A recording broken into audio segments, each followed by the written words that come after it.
तो class 9th के MP board के विद्यार्थियों, देखिए जिस घड़ी जिस वक्त का आप बेसब्री से इंतजार कर लेते वो वक्त वो घड़ी आपकी समाप्त, क्योंकि इस वीडियो में मैं आपके लिए समाज विज्ञान के 100% आने वाले प्रश्न लेकर आई हूँ प्रॉपर सॉल्यूशन के साथ में। वास्तव में आप अच्छे से अच्छे नंबर समाज विज्ञान में कवर करना चाहते हैं तो इस वीडियो को आप परीक्षा हाल में जाने से पहले एक बार जरूर कंप्लीट करके जाइए, क्योंकि आज के पेपर में 100% आने वाले प्रश्न मैं आपको बता रही हूँ। चलिए तो वीडियो को हम बिना किसी डाउट के शुरू करते हो। चलिए बढ़ते हैं इसके प्रश्न की ओर। तो देखिए पहला प्रश्न है, कौन सी संस्था देश में मौजूद कानून में संशोधन कर सकती है? तो इसका आंसर है संसद। ठीक है, कौन कर सकती है? संसद। दूसरा है, भारत की उत्तरी सीमा पर कौन सी श्रृंखला है? तो इसका आंसर है हिमालय। तीसरा है, अमूल सहकारी समिति का संबंध किस राज्य से है? इसका आंसर है गुजरात। चौथा है, भारत का कुल क्षेत्रफल विश्व के कुल क्षेत्रफल का कितना है? तो इसका आंसर है 2.4%। पांचवा है, भारत का पहला वन महानिदेशक किसे नियुक्त किया गया? तो इसका आंसर है ब्रैडिस। ठीक है। छठा है, फ्रांसीसी क्रांति कब आरंभ हुई? तो ये आपकी हुई 1789 ईस्वी में। ठीक है।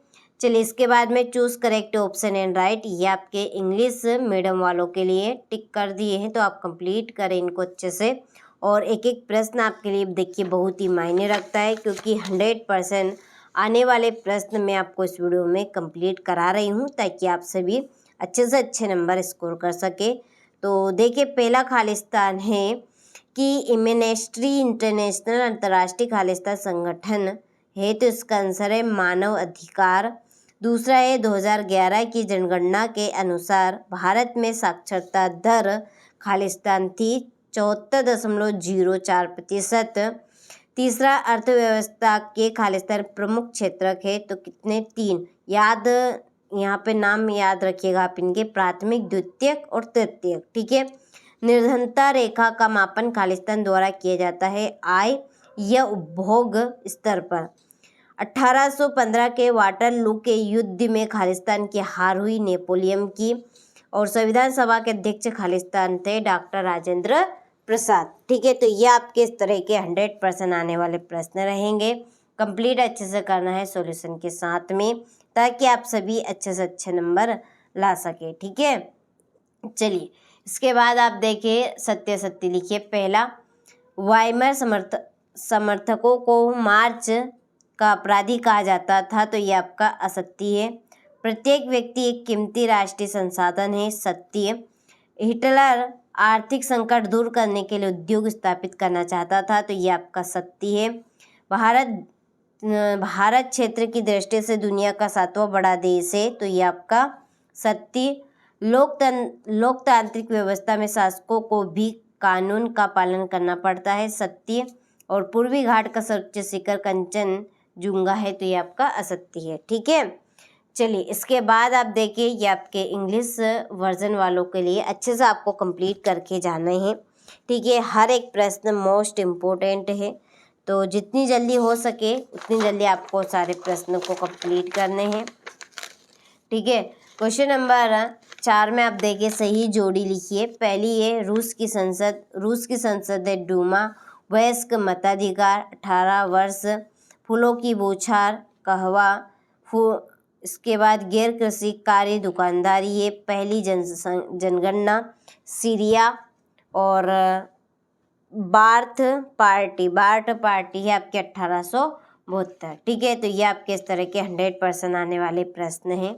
कंप्लीट अच्छे से करना है।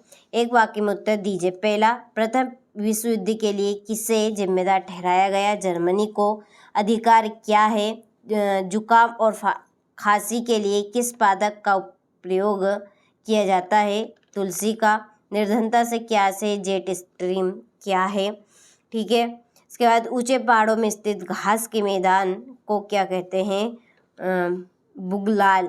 ठीक है, बुग्याल कहते हैं। क्या कहते हैं? बुग्याल। ठीक है। आंसर इन 1 वर्ड्स सेंटेंस, ये आपके इंग्लिश मीडियम वालों के लिए स्क्रीनशॉट लेकर कंप्लीट करें आप इनको। ठीक है। चलिए क्वेश्चन नंबर 6 है, हिंद महासागर में भारत की केंद्रीय स्थिति होने के कोई दो लाभ बताने हैं। 7वां, अरावली और विंध्याचल की पहाड़ियों में कौन सा पठार स्थित है। सर्पगंधा तथा नीम की एक एक औषधि गुण आपको देने हैं। जनसंख्या नियंत्रण के 2 उपाय लिखने हैं। ठीक है। प्रथम विश्व युद्ध में धुरी शक्तियों में कौन कौन से देश शामिल थे और वन विनाश किसे कहते हैं आपको बताने हैं। ठीक है। चलिए 12वां प्रश्न है, भारत के पहाड़ी क्षेत्रों में रहने वाले कोई 2 चरवाहा समुदायों के नाम लिखिए। लोकतंत्र के विपक्ष में कोई तर्क आपको देने हैं। संविधान सभा क्या है। उत्पादन के कारक आपको देने हैं। प्रचलन बेरोजगारी से क्या आशय है। ठीक है। भौतिक पूंजी किसे कहते हैं हो गया। इसके बाद अब देखिए 17वां प्रश्न, बंगाल के अकाल से सबसे अधिक कौन प्रभावित हुए। 18वां, भारत की जलवायु, ठीक है, जलवायु को प्रभावित करने वाले 3 कारक आपको देने हैं। ठीक है।